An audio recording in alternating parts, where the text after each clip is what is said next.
Před 200 000 lety, někde ve východní Africe, v oblasti, která je dnes známá jako Etiopie nebo možná Kenya, žila skupina primátů. Na první pohled se příliš nelišili od ostatních hominidů, kteří se potulovali po stejných savanách. Byli vzpřímení, s rukama volnými od chůze a měli mozek o něco větší než jejich předchůdci. Nic nenaznačovalo, že právě tito jedinci, Homo sapiens, první skuteční lidé v moderním anatomickém smyslu, ovládnou celou planetu, vytlačí všechny konkurenty a stanou si jediným druhem hominidů, který přežije pleistocén. Ale nejprve je důležité pochopit svět, do kterého přišli. Bez porozumění tomu podivnému, krutému a fascinujícímu světu, který je formoval, nelze pochopit ani první lidi. Pleistocén byl dobou ledu, ale nejen tak ledem. Byl to čas cyklů ledovců, pravidelných klimatických výkyvů, kdy planeta jednou zamrzala a podruhé se oteplovala. Tyto cykly probíhaly s ohromující pravidelností, přibližně každých 100 000 let, a uvnitř většího cyklu se objevovaly menší výkyvy každých 20 nebo 10 000 let. Vše bylo spojeno s oběžnou dráhou Země, s kolem osy a precesí, cykly Milankoviče, které určovaly, kolik slunečního světla planeta dostává. Tyto malé změny v osvětlení spouštěly obrovské klimatické posuny přes systém zpětné vazby. Když cyklus směřoval k maximálnímu ledovci, sníh začal na severních šířkách rychleji přibývat, než tál v létě. Rok za rokem, století za stoletím se vrstva sněhu zúšťovala, až se proměnila v led, který se pod vlastním tlakem začal pohybovat na jih jako obrovská zamrzlá řeka, tvořící ledovcové štíty. V Severní Americe pokrýval Laurentijský štít celou Kanadu a sahal až k dnešnímu New Yorku. V Evropě skandinávský štít pokrýval Norsko, Švédsko, Finsko a táhl se na jih do Německa. Tloušťka ledu dosahovala až 3 kilometrů. Představujete si to? 3 kilometry ledu tlačícího na zem, prohlubujícího kůru dolů. Tato váha byla tak velká, že země se prohýbala. A dodnes, 10 000 let po tání ledu, se Skandinávie vrací zpět. Odskakuje o centimetr ročně. Jmenuji se Tomáš Novák, sledujete kanál Zapomenuté příběhy. Děkuji, že sledujete můj obsah. Budu rád za odběr a like. Příjemné sledování. Na jižní polokouli také byly ledovce, ale menší, protože tam bylo méně pevniny na vysokých šířkách. Ale Antarktida byla samozřejmě pokryta celá, stejně jako nyní. A Patagonie, Nový Zéland a horské ledovce všude. V Alpách, v Himalájích, v Andech. A celkový objem ledu byl tak obrovský, že hladina moře klesla o 120 metrů pod současnou úroveň, šelfy se obnažily a to, co je nyní mělké moře, se stalo pevninou. Lidé mohli jít pěšky z Asie do Ameriky přes Beringii, z Anglie do Francie přes Doggerland, z kontinentální Asie do Indonésie a téměř až do Austrálie. A tak v tomto světě, v těchto podmínkách neustálých změn, žili první lidé. Klimatické podmínky nedávaly prostor k odpočinku, protože to, co fungovalo včera, přestávalo fungovat zítra. Sucha se střídala s dešti, lesy se měnily na savany, savany v pouště a zvířata migrovala, mizela a objevovala se nová. Aby přežili, museli být flexibilní, adaptabilní a inteligentní, nikoli jen v tom smyslu, že znají konkrétní fakta, ale v tom, že umí se učit, improvizovat a měnit strategie za pochodu.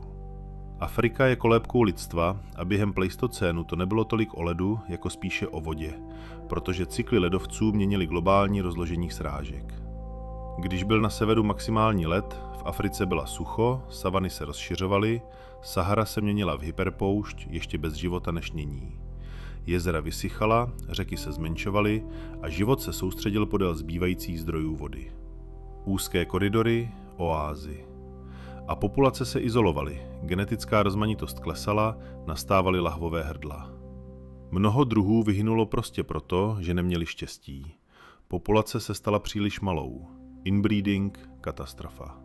A když cyklus směřoval k meziledoví, led na severu tál a v Africe se stávalo vlhčeji. Deště se vracely, savany zelenaly, lesy se rozšiřovaly, Sahara se stala zelenou, ano, zelenou, s jezery, řekami a vegetací. Archeologové nacházejí stopy lidských osídlení v centru Sahary, skalní malby žiraf, hrochů, krokodýlů. A to bylo jen před několika tisíci lety, v posledním meziledoví. A pak se klima opět změnilo. Deště odešly a Sahara opět vyschla. Lidé migrovali k Nilu, k pobřeží. a poušť pohltila jejich stopy, zasypala je pískem.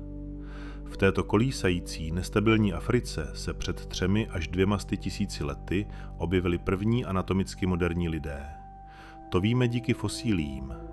Lebka z Omo Kibiš v Etiopii je datována na 195 tisíc let. Lebka z Herto na 160 tisíc let. A tvar lebky už byl náš. Vysoké čelo, výrazná brada, kulatá mozková schránka, ne protáhlá jako u dřívějších hominidů a objem mozku kolem 1400 kubických centimetrů jako u moderních lidí. A zuby, čelisti, všechno už homo sapiens, bez pochyb. Ale co je zvláštní, tito raní sapiens byli anatomicky jako my, ale jejich chování ještě nebylo zcela vyvinuto. Kamenné nástroje, které vyráběli, byly jednoduché. Olduvajská a ašelská tradice, ruční klíče, škrabky, čopery, stejné, které vyráběl Homo erectus před milionem let. Žádný pokrok, žádná složitost, žádné umělecké nálezy, žádný symbolismus. Chyběly pohřby. A tak vzniká otázka, co se stalo? Proč se anatomie změnila dříve než chování?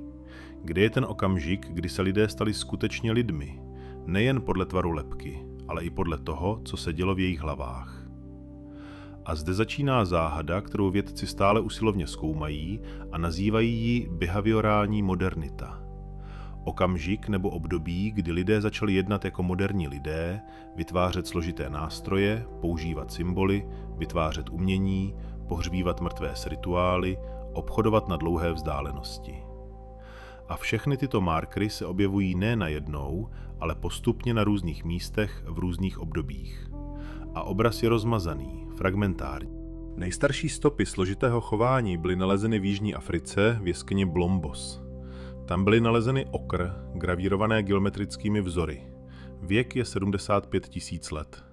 A korálky z mušlí a nástroje z kostí. A to už nejsou jen utilitární předměty. Jsou to věci s estetickým nebo symbolickým významem. A to naznačuje, že mozek pracoval jinak. Nejenže řešil praktické úkoly, jak zabít antilopu, ale také operoval s abstrakcemi, vytvářel významy a sdílel je s ostatními. V jeskyni Pinnacle Point, také v Jižní Africe, byly nalezeny stopy používání ohně pro tepelnou úpravu kamene, aby se zlepšila kvalita pazourku pro nástroje. A to je složitá technologie, která vyžaduje porozumění vlastnostem materiálů, plánování a předávání znalostí a je stará kolem 160 tisíc let. A to je také raný marker složitého myšlení. Takže se ukazuje, že behaviorální modernita začala vznikat v Africe dávno. Možná hned s anatomickou modernitou nebo o něco později. Ale proces byl pomalý, nerovnoměrný a teprve před 50 až 40 tisíci lety, když lidé začali migrovat z Afriky do celého světa, se tyto behaviorální rysy staly rozšířenými, explodovaly rozmanitostí a archeologové nacházejí v Evropě, na Blízkém východě, v Asii neuvěřitelné věci. Jeskyní malby, sochy, hudební nástroje, složité nástroje z kostí a rohů. A to se nazývá revoluce v pozdním paleolitu. Ačkoliv revoluce je silné slovo, protože proces trvá tisíce let, ale ve srovnání s miliony let předtím, ano, to bylo rychlé. Takže první člověk, Homo sapiens, se objevil v Africe přibližně před 2 až 300 tisíci lety. Byli anatomicky moderní, s velkým mozkem a zpočátku žili jednoduše jako ostatní hominidi. Lovili, sbírali, vyráběli jednoduché nástroje. Ale postupně, pod tlakem pleistocénních klimatických výkyvů, konkurence, predátorů a potřeby přežít v měnícím se světě, začal mozek fungovat jinak. Kultura začala narůstat, složit se. A v okamžiku, kdy lidé opustili Afriku, už nebyli jen dalším druhem hominidů, ale stali se něčím jiným, něčím nebezpečným pro všechny ostatní. Ale nespěchejme. Podívejme se nejprve na to, jaký byl svět v pleistocénu, protože bez porozumění tomuto světu nelze pochopit lidi, kteří v něm žili. Megafauna. Zvířata, která už neexistují. Pleistocén je obdobím, kdy po zemi chodila stvoření tak obrovská a podivná, že moderní fauna se zdá být bledým stínem. Protože lvi, sloni a medvědi, které známe dnes, jsou ve srovnání s tím, co bylo tehdy, jen trpaslíci. A téměř všichni tito giganti vyhynuli. a vyhynuli právě na konci pleistocénu před 50 až 1000 lety. Ať už je to náhoda nebo ne, vyhynutí koreluje s rozšířením lidí po planetě.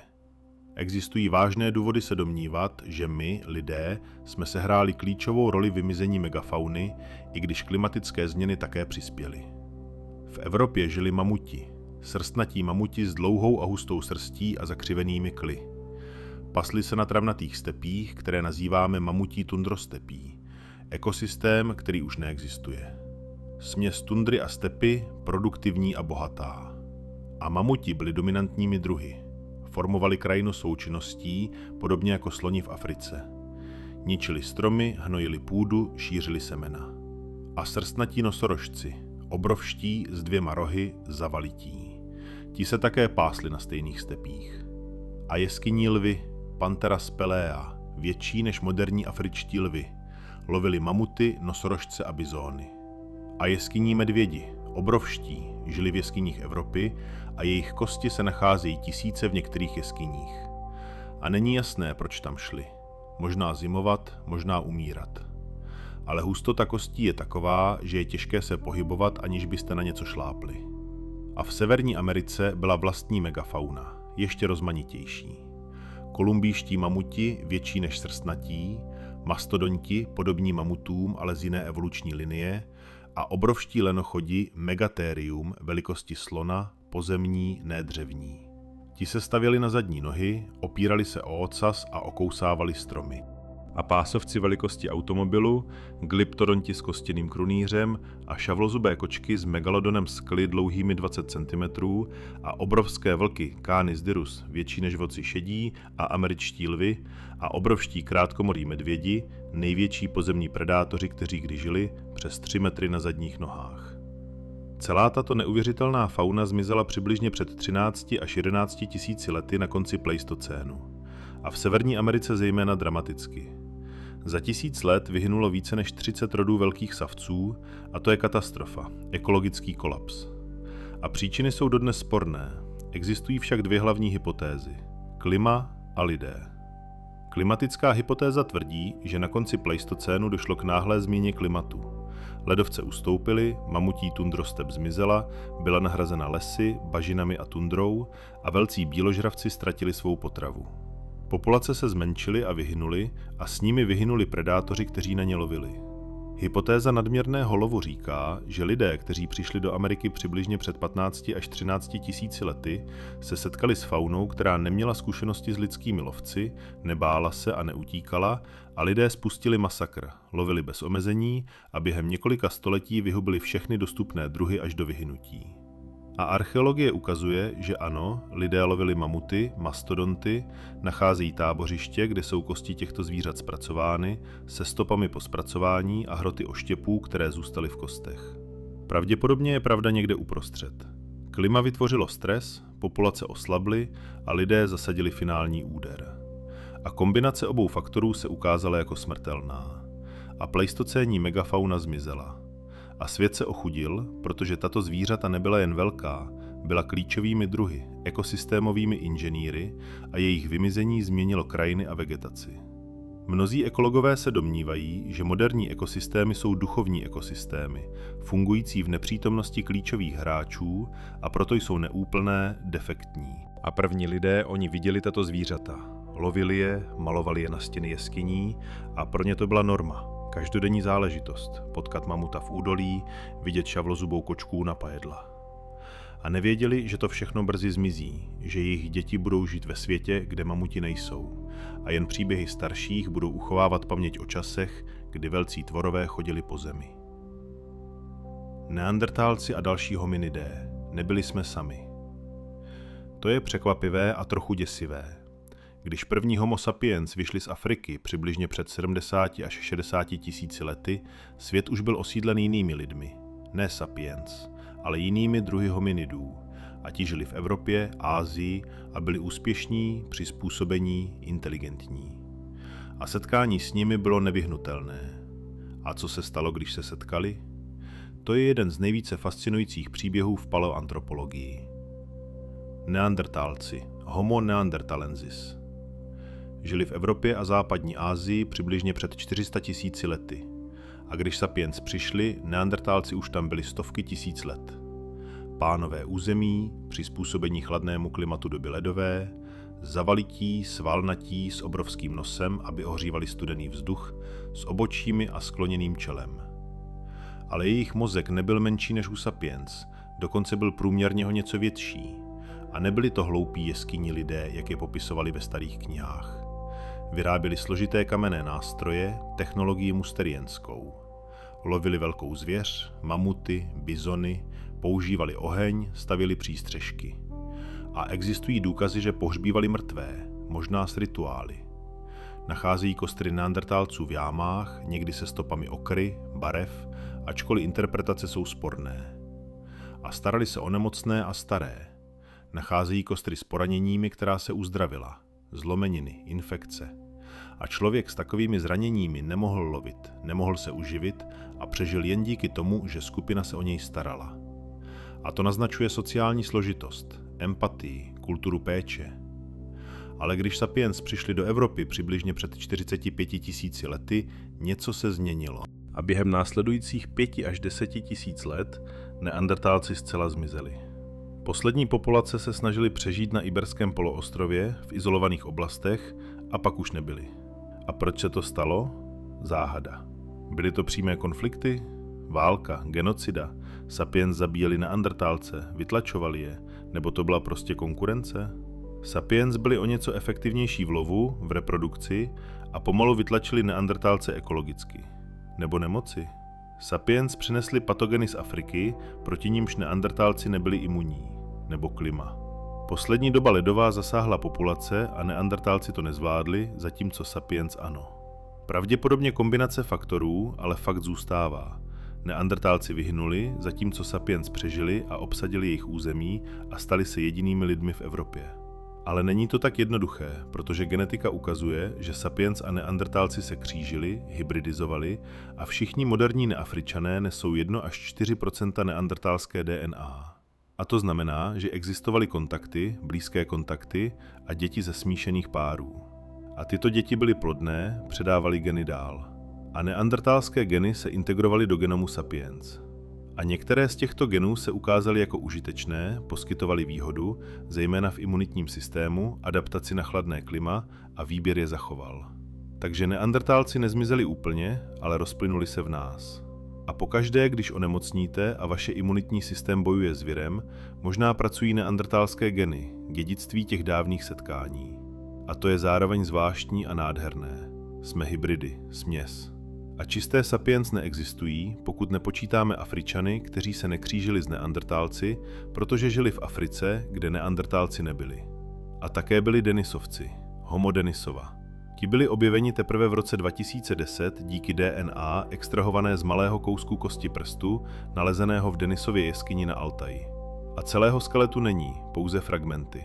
Ale DNA ukazuje, že to je samostatný druh, příbuzný neandertálcům, který se oddělil přibližně před 400 tisíci lety. A denisovci žili v Asii a sapiens se s nimi také křížili. Současní Melanézané, Papuánci a Aboriginci v Austrálii nesou až 5% denisovské DNA a to platí i pro některé populace v Asii. To naznačuje, že docházelo k setkáním, hybridizaci a denisovci se také promísili s námi. Možná existovaly i jiné druhy rodu Homo, o kterých nevíme, protože jsme nenalezli jejich kosti nebo neizolovali DNA. Svět v pleistocénu byl rozmanitější, co se týče hominidů, než jsme si dříve mysleli. Nebyli to jen Homo sapiens a neandertálci, ale celá řada druhů, které spolu interagovaly, soutěžili a křížili se. Nakonec přežil pouze Homo sapiens, zatímco ostatní vyhynuli nebo byli absorbováni. Jsme jediní zbývající zástupci rodu Homo na planetě, což je v jistém smyslu osamělé, protože lidstvo bylo dříve mnohostranné. Různé národy, různé druhy a nyní jsme tu jen my. Není už nikdo, kdo by kladl otázky o tom, jaké to je být člověkem, ale ne Homo sapiens. Jak žili první lidé? Jaký byl jejich život, kultura a způsob přežití?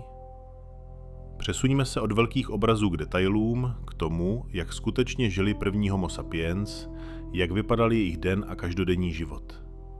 Nebyly to jen abstraktní čísla a data, byli to živí lidé s emocemi, jako máme my, se strachem, radostí a láskou. Ráno se probouzeli, jedli, pracovali, smáli se, plakali a umírali. Jejich život byl nesmírně obtížný, ale také plný. Skupiny byly malé, obvykle 20 až 50 lidí, rozšířené rodiny zahrnující několik generací. Všichni se navzájem znali a byli na sobě absolutně závislí, protože přežít osamoceně bylo nemožné. Hrozilo jim nebezpečí ze strany predátorů, hlad a nemoci. Skupina poskytovala bezpečí a podporu. V rámci skupiny existovaly různé role. Starší členové si pamatovali, kde se nacházejí zdroje vody a kde rostou jedlé rostliny v různých obdobích. Lovci sledovali zvěř, zatímco ženy sbírali rostlinnou potravu, bobule, kořeny a ořechy. To tvořilo základ jejich stravy. Lov poskytoval maso, ale nepravidelně, zatímco rostlinná strava byla stabilní a ženy zajišťovaly většinu kalorií. Děti vyrůstaly v obklopení celé skupiny. Nejen rodiče je vychovávali, ale všichni dospělí. Děti se učili pozorováním, hrou a napodobováním. Když dosáhli dospívání, už uměli vyrábět nástroje, věděli, jak získat oheň a jak číst stopy zvířat. Ve věku 15 až 16 let se stávali plnohodnotnými členy skupiny, lovili, sbírali a brzy zakládali své rodiny. Délka života byla krátká, průměrně 30 až 35 let, ale to je průměr, který je snížen vysokou dětskou úmrtností. Mnoho dětí umíralo v raném věku, ale pokud přežili první roky, mohli se dožít i 60 let. Archeologové nacházejí kostry starších lidí s artritídou a ztracenými zuby. Žili, protože skupina je živila a cenila si jejich znalostí, zkušeností a příběhů, které vyprávěli. Nástroje vyráběli z kamene, jako je pazourek, obsidián nebo křemenný písek, dostupný v dané oblasti. Technika výroby se předávala z generace na generaci. Učení probíhalo prostřednictvím ukázky a praxe a každý člen skupiny uměl vyrábět základní nástroje. Existovali však i specialisté, mistři, kteří vyráběli zvlášť kvalitní hroty a nože, jejichž výrobky byly ceněny a možná i vyměňovány. Oheň byl kritický, bez ohně v ledovém období by nebylo možné přežít. Oheň poskytoval teplo, ochranu před predátory a možnost vařit jídlo, což z něj činilo výživnější a bezpečnější. Oheň byl také sociálním centrem. U ohně se skupina scházela večer, jedla, povídala si a vyprávěla příběhy. Oheň byl srdcem tábora, téměř posvátným místem. Oheň se získával třením, pomocí lukového nebo ručního otáčení tyče. To bylo obtížné a vyžadovalo dovednost a trpělivost. Ale uměli udržovat oheň. Neustále nosili uhlí se sebou, když se přesouvali. Pokud oheň zhasl, bylo to problém. Museli být k sousední skupině a požádat o oheň nebo ho znovu získat. Proto oheň chránili a nedovolili mu zhasnout.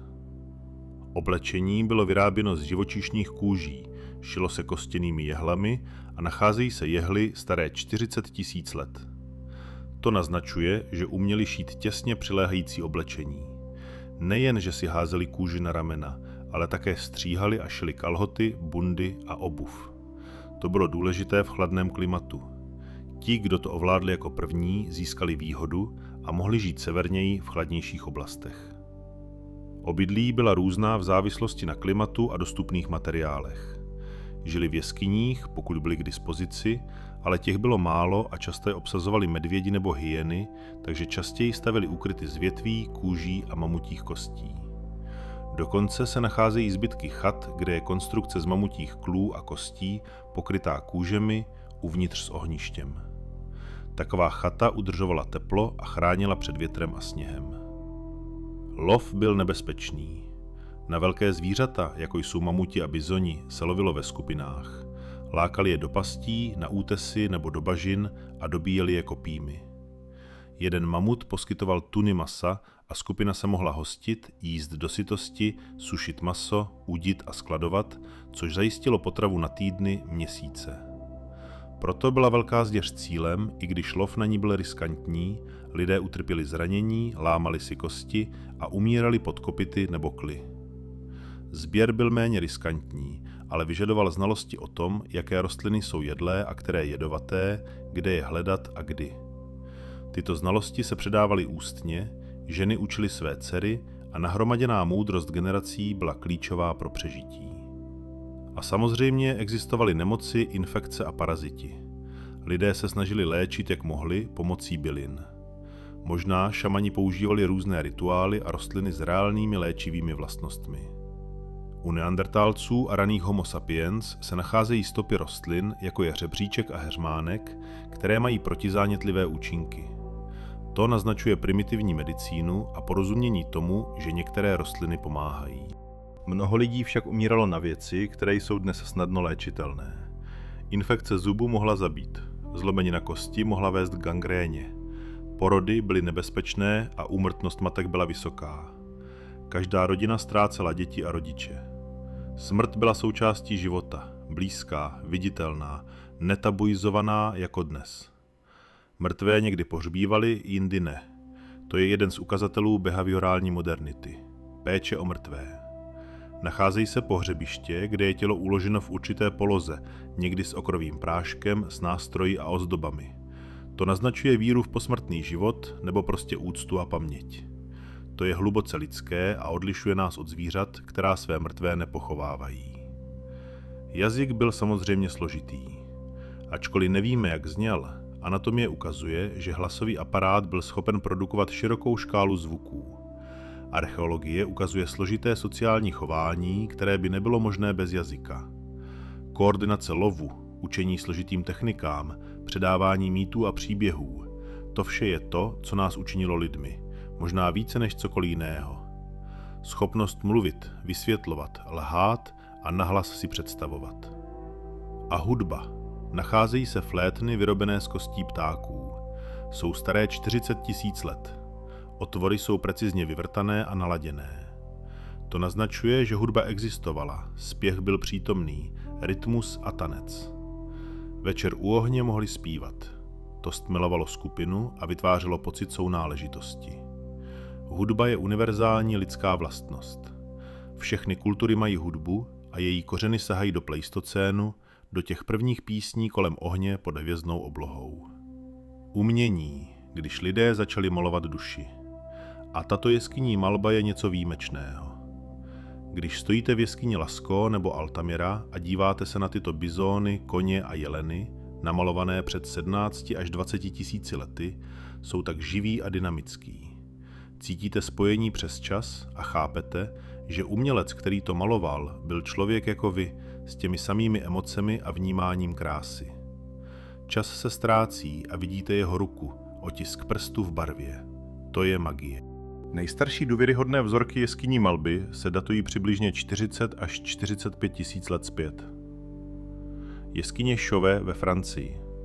Tam se nachází stovky obrazů, lvy, nosorožci, mamuti, koně. Technika je už vyspělá, perspektiva, pohyb, objem pomocí šrafování.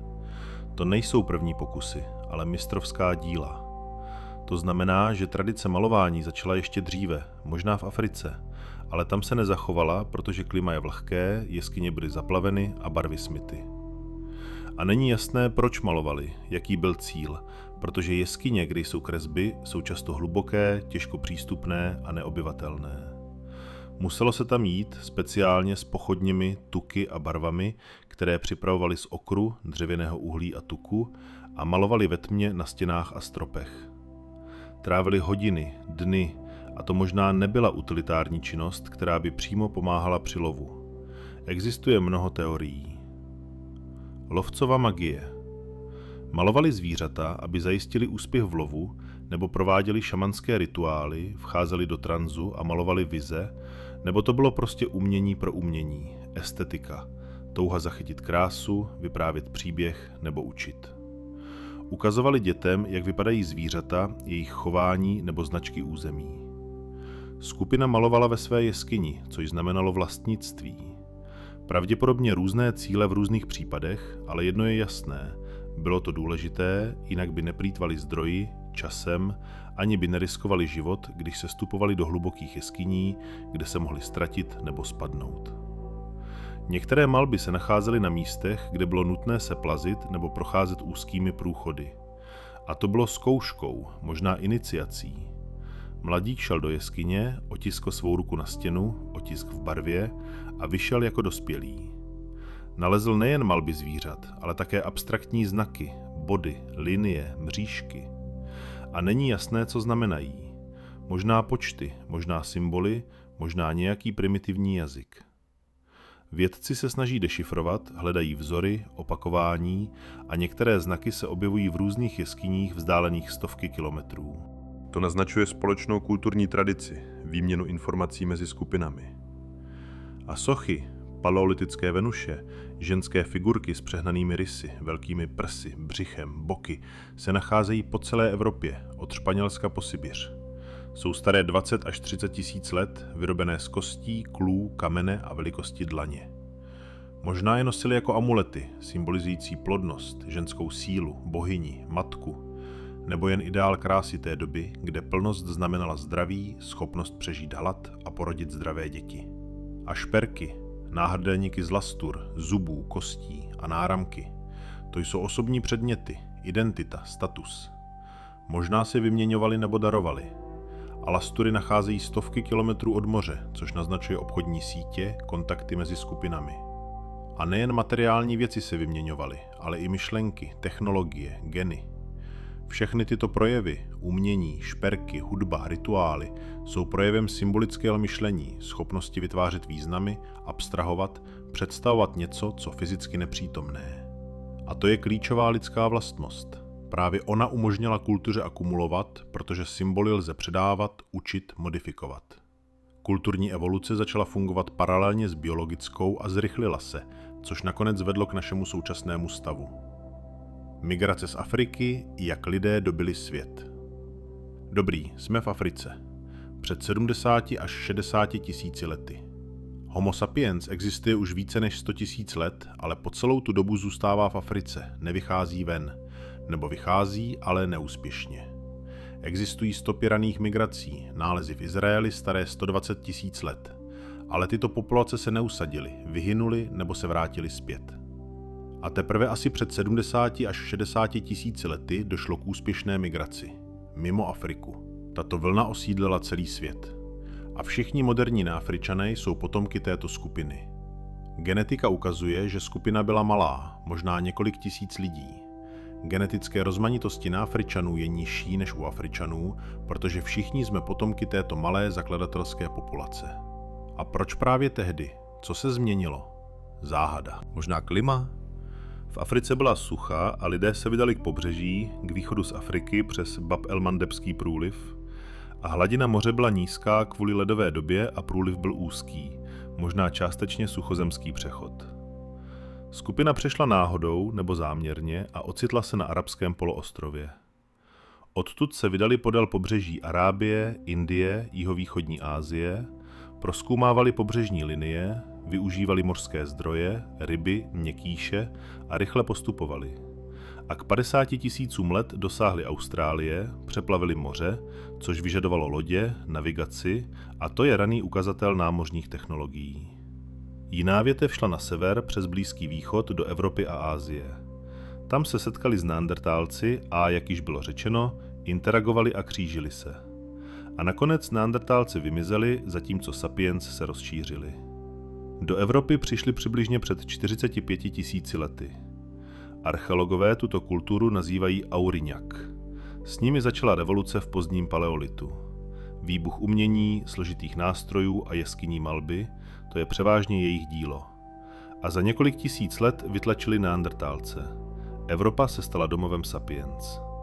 Do Asie pronikali různými cestami, přes střední Asii, přes Sibiř a do 40 tisíc let už byli v Sibiři v extrémním chladu a přizpůsobili se. Šili teplé oblečení, stavěli úkryty a přežívali na místech, kde v zimě teplota klesala na -40 až 50. Ameriku dosáhli jako poslední a je sporné, kdy přesně. Tradiční model říká, že před 13 až 15 tisíci lety přišla kultura Clovis.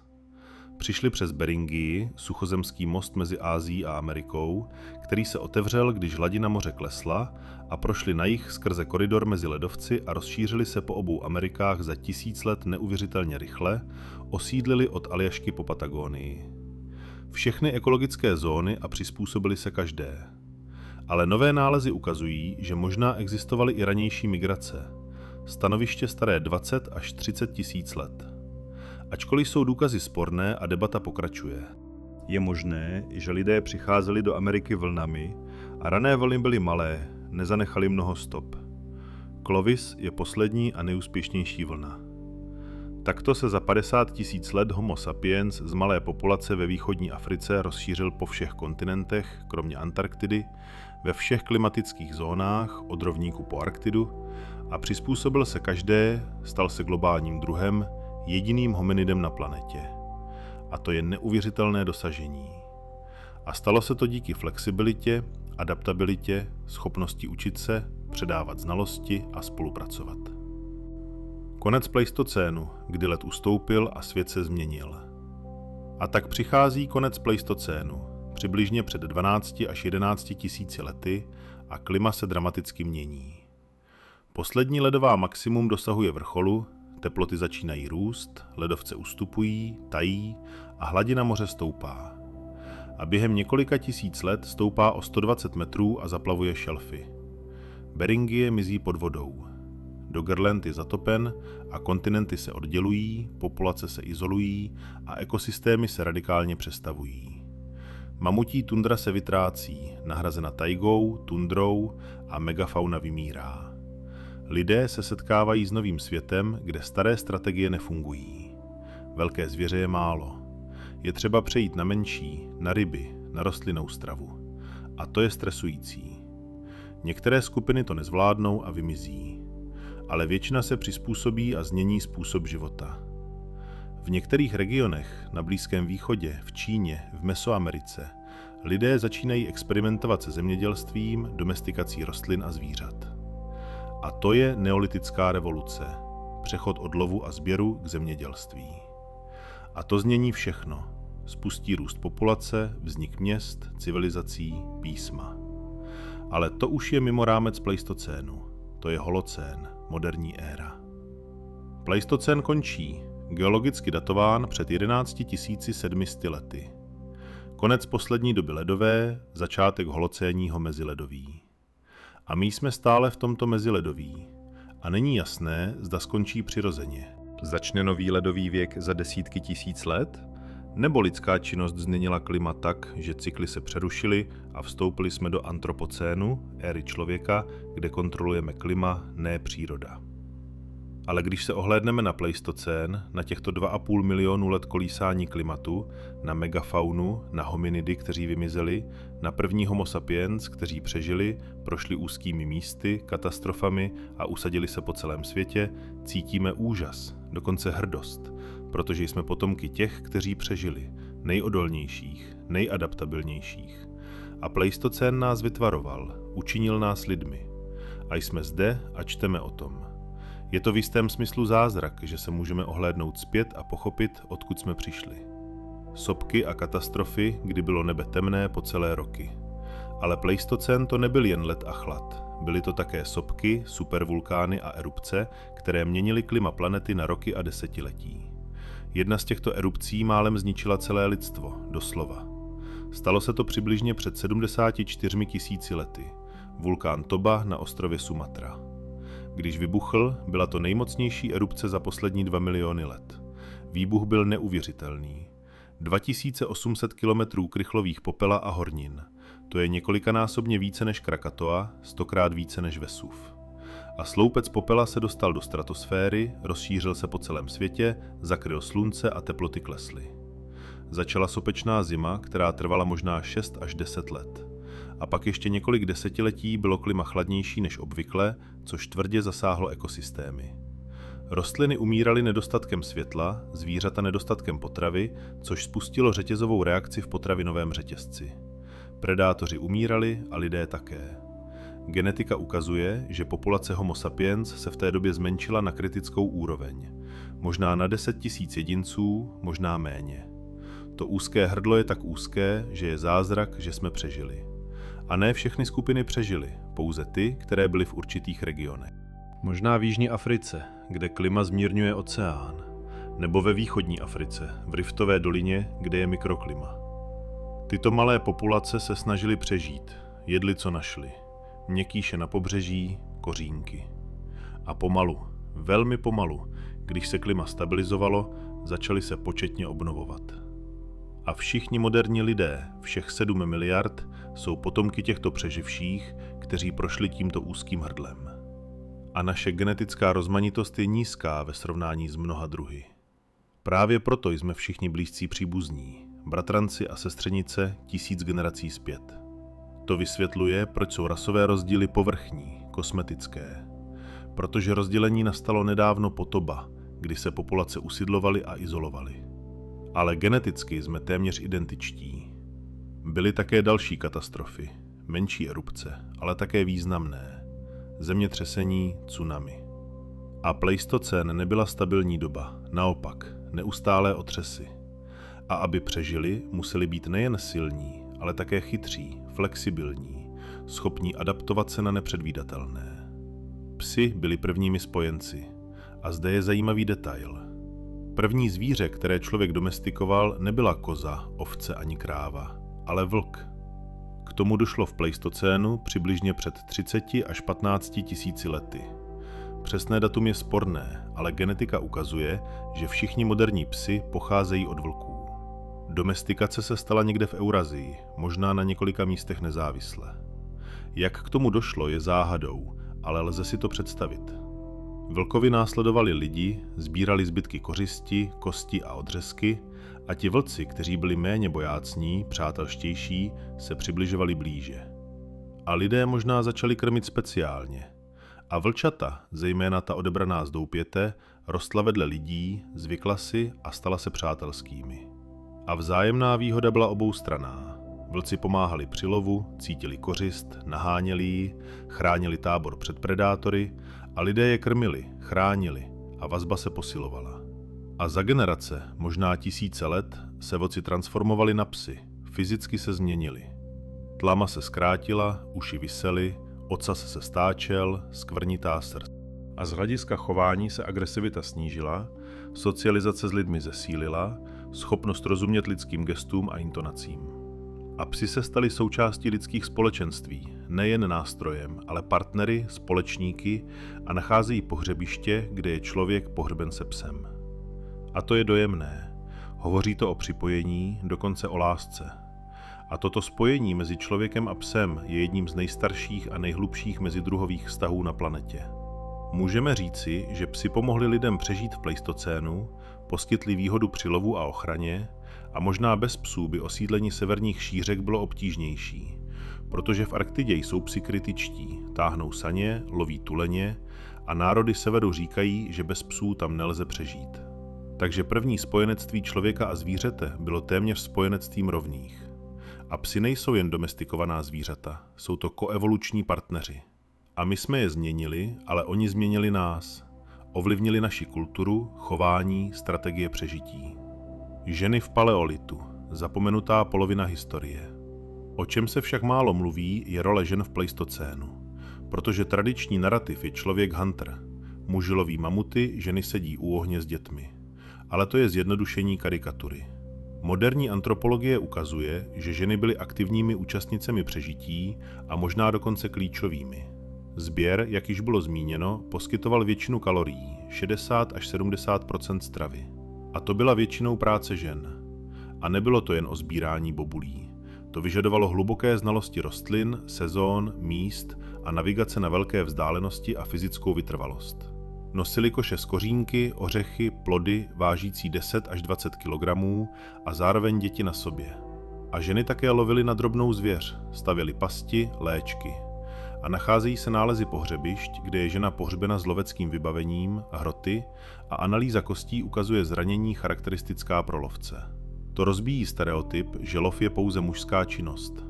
A porod byl extrémní událostí, nebezpečný. Lidské porody jsou složitější než u jiných primátů, protože hlava dítěte je velká, mozek je velký a pánev matky úzká kvůli vzpřímenému chůzi. A to je evoluční kompromis. Porody jsou bolestivé, dlouhé a pomoc je potřebná od duly.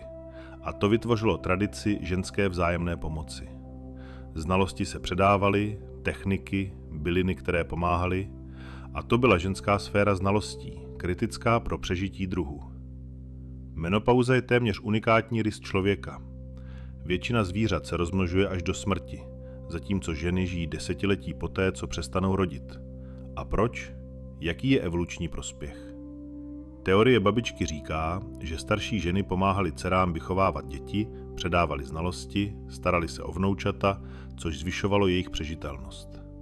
A geny dlouhověkosti se předávaly dál. A nacházejí, že v komunitách lovců a sběračů hrají moderní babičky klíčovou roli. Vědí více než kdokoliv jiný o rostlinách, terénu, tradicích a skupiny s babičkami přežívají lépe. A to možná platilo i v pleistocénu. Starší ženy byly strážkyněmi znalostí a byly ceněny a proto žili dlouho, i když nemohly fyzicky pracovat. Takže zapomenout na ženy v příběhu o pleistocénu by bylo zkreslit obraz, protože přežití bylo týmovou prací a ženy nesly svou polovinu a možná i více. Násilí a válka jsou temnou stránkou, ale nebudeme idealizovat. Pleistocén nebyl ráj na zemi a lidé byli lidmi se všemi slabostmi.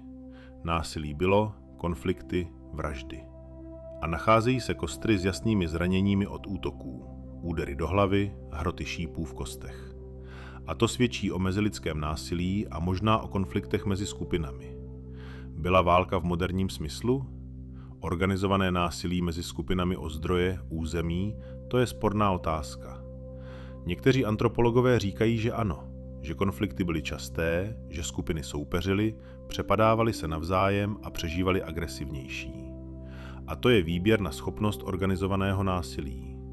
Jiní říkají, že ne, že hustota populace byla nízká, zdrojů bylo dostatek, setkání mezi skupinami vzácná a konflikty byly výjimkou. A normou byla spolupráce, výměna a většina interakcí byla mírová. Pravda je pravděpodobně někde uprostřed. Konflikty byly, ale ne trvalé a záviselo to na okolnostech.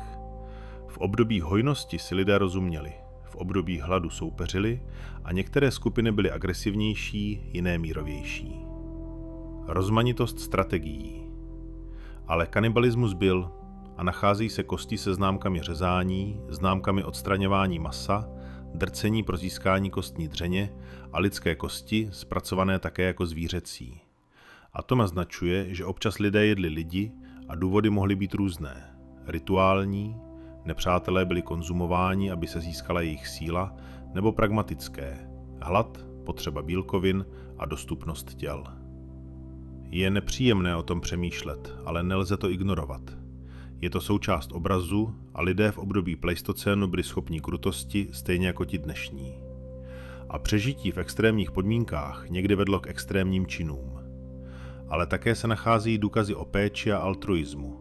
Kostry s poraněními, která se zahojila, lidé, kteří se nemohli sami živit, ale žili roky po úrazu. To naznačuje, že skupina se o ně starala a to je také součástí obrazu. Balanc mezi násilím a péčí, mezi sobectvím a altruismem je podstatou lidské přirozenosti. Složité a protichůdné a byla taková už v pleistocénu. Jazyky a mýty, jak slova vytvořila svět. A jazyk je neuvěřitelná věc. Ačkoliv nemůžeme rekonstruovat pleistocénské jazyky, protože žádné záznamy neexistují, vše bylo ztraceno, můžeme však rekonstruovat něco málo prostřednictvím lingvistiky, srovnávací analýzy moderních jazykových rodin a snažit se sledovat kořeny zpět. Existují hypotézy o prajazycích, o jednom společném jazyce všech lidí před jejich rozptýlením z Afriky. A od něj se odštěpily větve. Afroazijská, indoevropská, sinotibetská a další. Lingvisté diskutují, zda je možné rekonstruovat tak hluboký prajazyk. Většina je skeptická. Tvrdí, že jazyky se mění příliš rychle. Za 50 000 let jakýkoliv signál zaniká hluk. Ale někteří hledají, nacházejí slova, která jsou podobná v mnoha nesouvisejících jazycích a předpokládají, že jsou to pozůstatky prajazyka. Slova jako matka, voda, ruka, základní lexika. A možná, že ano. Možná jsou to ozvěny toho prvního jazyka, který naši předci mluvili u ohňů v Africe. A mýty jsou také starobylé. Některé motivy se opakují v kulturách po celém světě. Potopa, stvoření světa, hrdina trickster. A to mohou být kulturní univerzálie, archetypy nebo společné dědictví. Příběhy, které byly vyprávěny před rozptýlením a uchovány v ústní tradici po tisíciletí, transformované, ale rozpoznatelné. Myšlenka potopy například existuje v Mezopotámii, v Bibli, v řeckých mýtech, u Indiánů Ameriky, v Austrálii. A možná je to paměť na skutečné události, konec ledové doby. Úroveň moře vzrostla a zaplavila pobřežní osady. A lidé si to pamatovali, vyprávěli dětem a příběh se předával, obohacoval se mytologickými detaily. Ale je v tom zrnko pravdy? Nebo je to jen logický mýtus pro lidi žijící u vody? Povodně se stávají a představivost extrapoluje na celý svět a nezávisle na různých kulturách se objevuje mýtus o potopě. Nevíme přesně, ale fakt je, že mýty jsou způsobem předávání znalostí, zkušeností a hodnot. V předpísemné společnosti byly mýty encyklopedií, učebnicí, historií, vším dohromady. A vypravěči, šamani, stařešinové byli strážci mýtů a jejich status byl vysoký, protože paměť skupiny závisela na nich. A pokud šaman zemřel, aniž by předal znalosti, skupina ztrácela část kultury a to byla katastrofa. Proto bylo učení důležité. Iniciace, kde mladé učili mýtem, rituálem a stávali se tak dalším pokolením strážců. Technologie, oheň, kopí, jehla. Pojďme si promluvit o konkrétních technologiích, protože to je to, co odlišuje lidi. Schopnost vytvářet nástroje, zlepšovat je, předávat znalosti o nich. A pleistocén je obdobím technologické evoluce, pomalé, ale neustálé. Oheň je samozřejmě základem všeho a kontrola nad ohněm se objevila dlouho před Homo sapiens. Homo erectus už používal oheň před milionem let, ale sapiens ho zdokonalili. Naučili se ho zakládat za jakýchkoliv podmínek, uchovávat a transportovat. A oheň změnil vše. Stravu, protože vaření činí jídlo stravitelným, výživným, ochranu před predátory, socialitu, protože oheň je centrem tábora, místem setkání a komunikace. A vaření možná dokonce urychlilo evoluci mozku, protože připravené jídlo dává více energie a tato energie jde na rozvoj mozku a čelisti se zmenšují. Není třeba silných čelistí pro ždíkání syrového masa a obličej se stává plochým a elegantním. A to je zpětná vazba. Oheň umožňuje vařit, vaření umožňuje větší mozek. Větší mozek umožňuje lépe kontrolovat oheň a tak dále. Kopí. Nejprve dřevěné s vypáleným koncem, poté s kamennými hroty. A technologie výroby hrotů je umění. Je třeba vybrat správný kámen, pazourek s odpovídající strukturou a odštípnout surovinu a poté retušováním tvarovat ostří. A to vyžaduje stovky přesných úderů. A pokud uděláte chybu, kámen se může rozbít. Surovina je zkažená. A mistři byli specialisté, kteří vyráběli nejlepší hroty a jejich výrobky byly ceněny, obchodovaly se a nacházejí se hroty z pazourku stovky kilometrů od zdroje. A to jsou obchodní sítě, výměna nejen předmětů, ale i znalostí. Mistr z jedné skupiny učí mistra z jiné a technologie se šíří. A kopímětná technika je geniální vynález. Páka, která prodlužuje ruku a kopí letí dál, rychleji, s větší silou. A to se objevilo v horním paleolitu a dalo obrovskou výhodu v lovu. Lze zabít zvíře z bezpečné vzdálenosti a s menším rizikem zranění. A luk a šípy přicházejí až později. Konec paleolitu, začátek mezolitu. A to je revoluce, protože šípy letí rychleji než kopí, jsou přesnější a lze jich nést mnohem více, zatímco kopí jen několik. A luk je efektivní dálkové zbraň. Skupiny z luky dominovaly skupinám bez. A jehla již byla zmíněna, ale stojí za to ji zopakovat, protože jehla s očkem je na pohled jednoduchá věc, ale radikálně změnila život. Umožnila šít těsný, přizpůsobený teplý oděv a to otevřelo sever, chladné oblasti. A bez jehly by v Sibiři nebylo možné přežít, ale s jehlou ano. A lidé osídlili Arktidu. A to je technologický triumf. Co jsme ztratili? Dovednosti, které už nemáme. To je smutná myšlenka. Pleistocénní lidé znali a uměli věci, které my, moderní, neznáme a neumíme, protože jsme závislí na technologiích, na společnosti. A pokud by byl moderní člověk vyhozen nahý do savany, zemřel by za několik dní, nedokázal by rozdělat oheň, najít vodu, vyrobit nástroj, zabít zvěř. A pleistocénní člověk, to byla jeho každodennost. Od dětství se učil a v pubertě byl mistrem přežití. Navigace například. Moderní lidé se ztratí bez GPS, zatímco pleistocénní lidé znali hvězdy, krajinu, četli přírodu, stopy, věděli, jak se vrátit do tábora přes desítky kilometrů neznámého terénu podle paměti a orientačních bodů. A tato schopnost se u nás atrofovala. Nevěnujeme jí pozornost. Znalosti o rostlinách, které jsou jedlé, léčivé, jedovaté, to byla knihovna v hlavě. Stovky druhů, jejich vlastnosti, kde rostou, kdy a předávali se ústně. A moderní botanici vědí méně o praktickém využití rostlin než průměrná pleistocénní žena sběračka. Čtení stoplovci dokázali určit druh zvířete, velikost, pohlaví, věk, jak dlouho prošlo, kam jde, zda je zraněné nebo zdravé. A toto znalost se předávala a vyžadovala pozorovací schopnosti, paměť, zkušenosti. A nejlepší stopaři byli jako detektivové, četli příběh podle otisků na zemi. A sociální dovednosti žít v malé skupině 24 hodin denně, 7 dní v týdnu, znát každého člověka do hloubky, jeho nálady, touhy, obavy a umět se s nimi vycházet, urovnávat konflikty, protože vyhnání ze skupiny znamenalo smrt a bylo třeba umět komunikovat, domlouvat se. Tyto dovednosti byly možná vyvinutější než u moderních lidí žijících v anonymních městech, kde neznají sousedy. A paměť. Bez písemnosti byla paměť kritická. Zapamatovat si mýty, genealogie, písně, trasy a trénovat ji od dětství. A možná objem pracovní paměti byl větší nebo lépe organizovaný. Zjistilo se, že u moderních lovců sběračů je prostorová a epizodická paměť rozvinutější než u městských obyvatel. Takže nejsme jen potomci pleistocénních lidí. Jsme v určitém smyslu degradovaní potomci.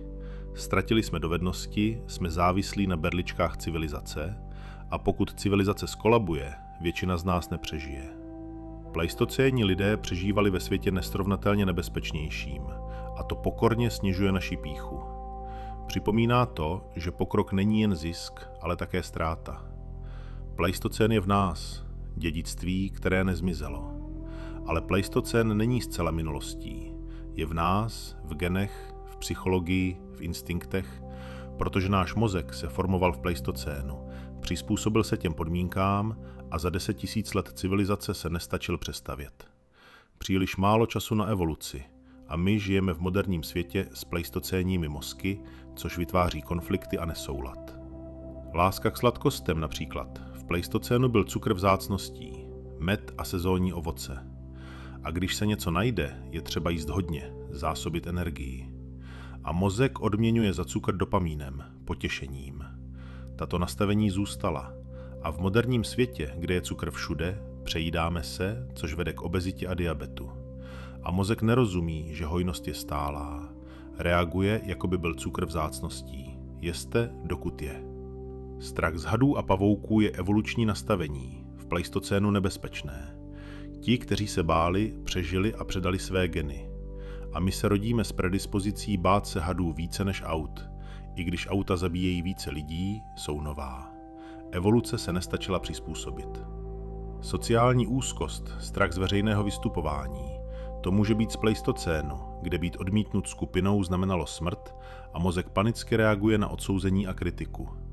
A v moderním světě, kde vyloučení není smrtelné, je úzkost iracionální, ale silná. A to je dědictví těch časů, kdy byla skupina vším. Touha po přírodě, po zelení, po vodě. Lidé se cítí lépe v parcích u jezer.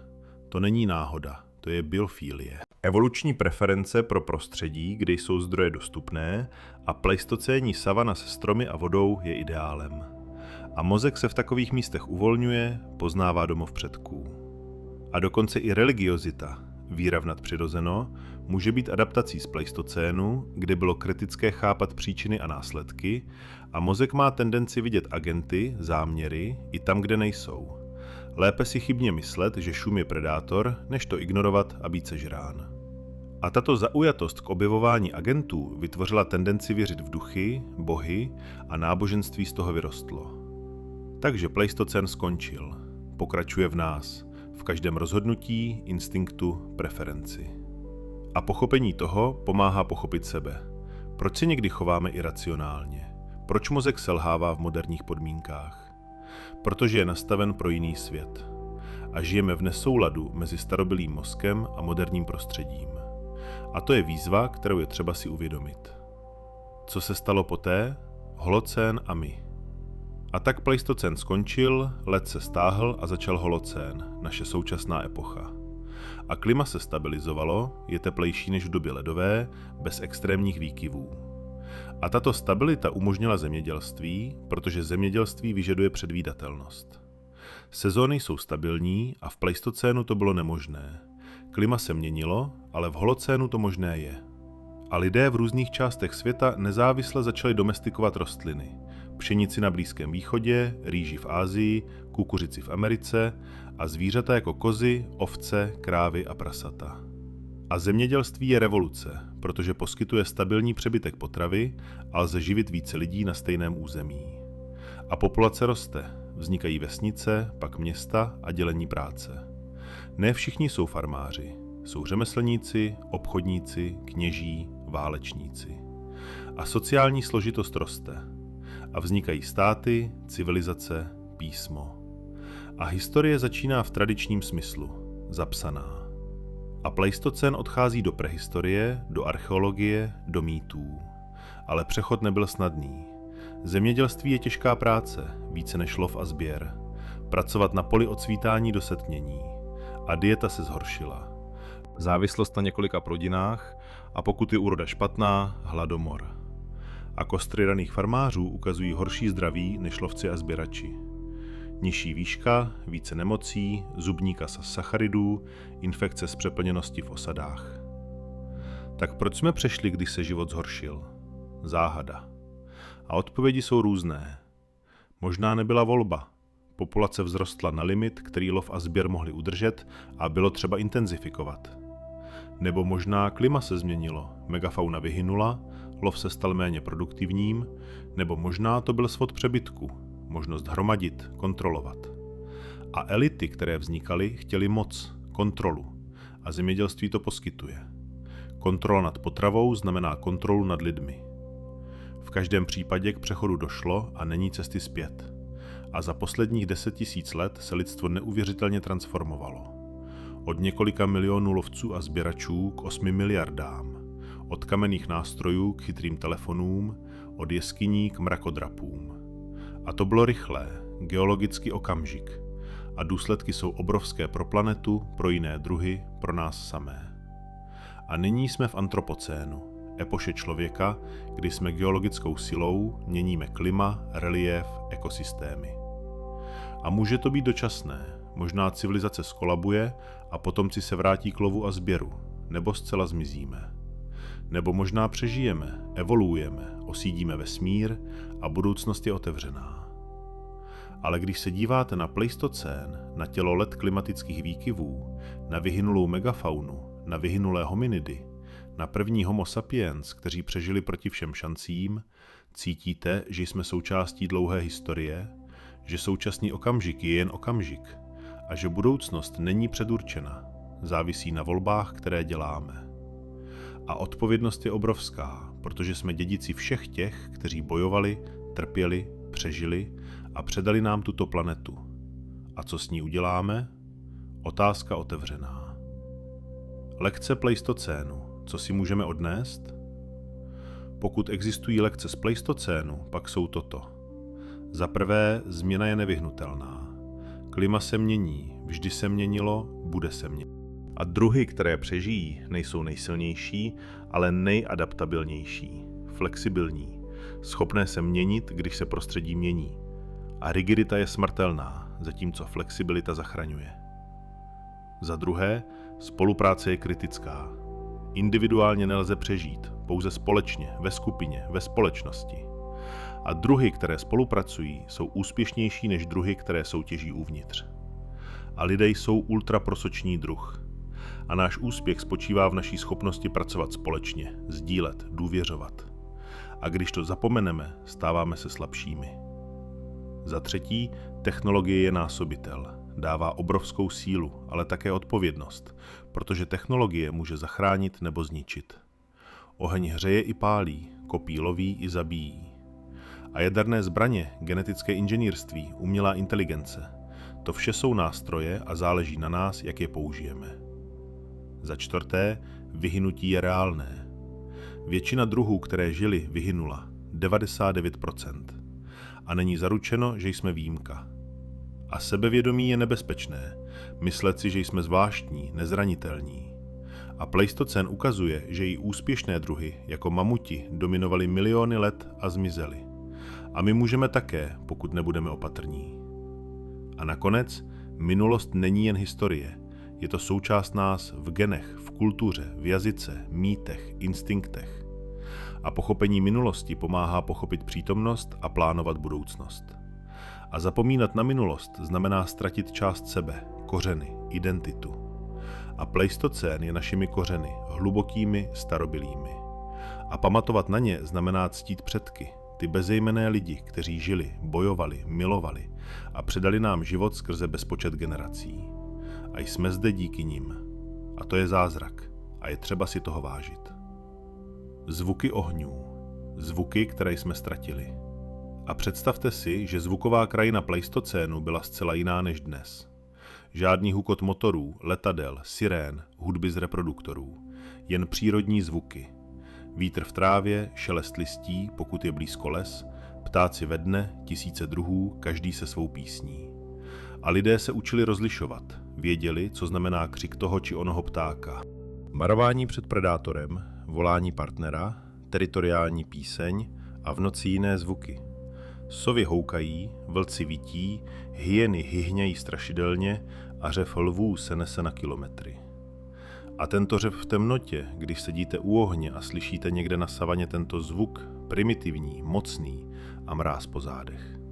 Instinktivní strach, protože lev je reálná hrozba a předci to slyšeli každou noc a strach se vril do mozku na úrovni genů. Zvuk kopyt, stádo bizonů probíhá, země se třese, rachot jako hrom. A lovci naslouchají, určují směr, vzdálenost a velikost stáda. Tyto informace jsou cenné. Zítra se tam vydají, pokusí se ulovit několik kusů. A kolem ohně se ozývají lidské zvuky, hlasy, pláč dětí, zpěv žen, které drtí zrna. Rytmus, který spojuje, pod ním štančí a vstupují do tranzu. Ty kostěné flétny, které nacházejí archeologové, vydávají melodický, smutný zvuk.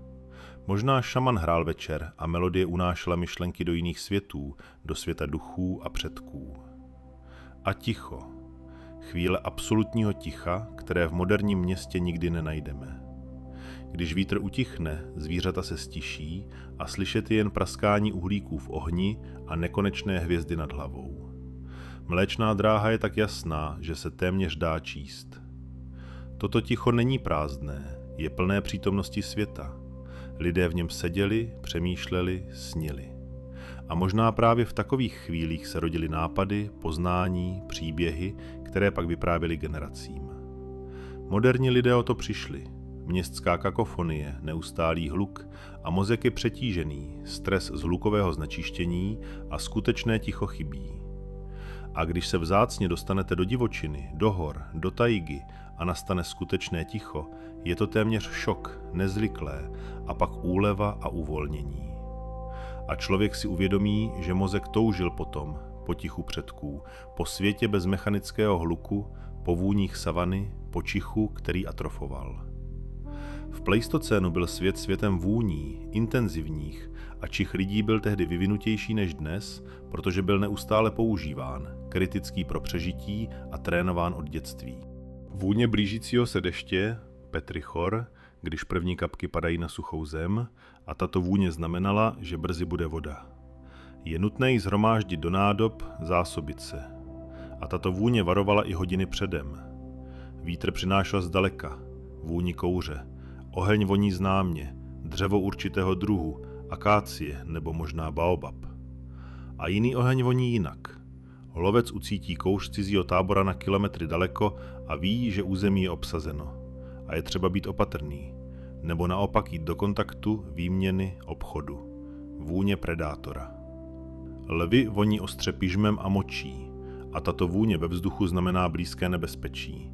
A je třeba rychle odejít nebo vylézt na strom do úkrytu. A děti se učily rozpoznávat tuto vůni. Instinktivní strach se s ní spojoval. Učení na úrovni přežití. Vůně krve, když je kořist zabita a zpracovávána. Vůně sladká, kovová, a to je vůně úspěchu, hostiny, ale také vůně, která přitahuje mrchožrouty, hyeny, supy. A je třeba rychle pracovat, vzít maso, odejít dříve, než přijdou konkurenti.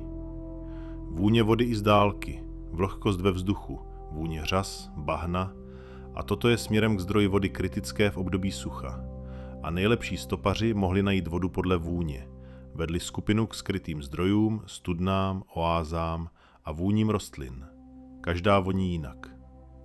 Jedlé kořeny voní zemitě sladce, jedovaté často ostře, hořce. A čich pomáhal rozlišovat. A ženy sběračky byly expertkami, znali stovky vůní, automatické asociace. Povolali, věděli, co to je, jedlé nebo ne. A vůně lidí, potu, kůže, vlasů, a každý voní individuálně, a ve skupině se poznávali podle vůně, zvlášť děti. Matka dítěte. A toto spojení je chemické, instinktivní. A vůně partnera se spojovala s bezpečím, blízkostí. A vůně cizince vyvolávala opatrnost nebo zájem, v závislosti na kontextu. Moderní lidé přišli o velkou část toho. Čich je atrofovaný.